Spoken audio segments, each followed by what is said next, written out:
अस्सलामुअलैकुम, Mirza Faaz select property के platform से आज एक बार फिर आपके सामने हाजिर हैं। आज मैं जिस लोकेशन में मौजूद हूँ अल बुराक वैली की मेन बुलीवर्ड के ऊपर और इसी की बैक साइड में मेरी अल बुराक वैली का हमारा साइट ऑफिस जो आपको दिखाई दे रहा होगा। आज जो हम वीडियो बनाने जा रहे हैं उसका मकसद ये है कि इस्लामाबाद रावलपिंडी के अंदर इंतहाई मुनासिब रेट के ऊपर पोजेशनेबल प्लॉट अगर आप लेना चाहते हैं तो वो भी हमारे पास अल बुराक वैली में अवेलेबल है।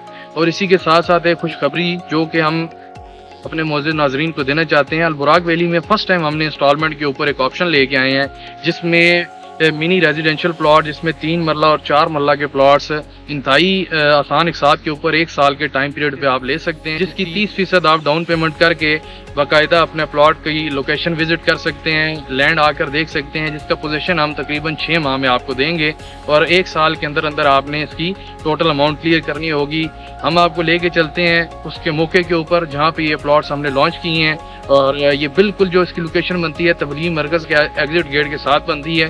वो लोकेशन आपको विजिट करवाते हैं। आए हमारे साथ। मैं मौजूद हूँ 50 फीट रोड के ऊपर जो कि तबलीगी मरकज़ का एग्जिट गेट और मेन जो अल बुराक वैली की एंट्रेंस है उसके साथ ये दोनों रास्ते कंबाइन हैं आपस में। और मेरे राइट साइड पे जो आपको जगह दिखाई दे रही है, इसी तरह लेफ्ट साइड पे जो एरिया है ये सारा हम वो एरिया है जो इंस्टॉलमेंट पे आपके लिए लेके आए हैं, जिसमें आपको 3 मरला, 4 मरला और 5 मरला के रहायशी और कमर्शियल प्लॉट्स इंतहाई आसान एक साथ के ऊपर 1 साल के टाइम पे आप हासिल कर सकते हैं। और ये जितनी भी लैंड है ये इंशाल्लाह 6 महीने के अंदर इंशाल्लाह हम आपको पोजीशन देंगे। अगर कोई भी इसमें इन्वेस्टमेंट करना चाहता है या कमर्शियल और रेजिडेंशियल प्लॉट लेना चाहता है, वो नीचे दिए गए हमारे नंबर से रब्ता करें, हमारी टीम से रब्ता करें। हम इंशाल्लाह आपकी खिदमत के लिए हाजिर हैं। बहुत शुक्रिया, जज़ाकल्लाह।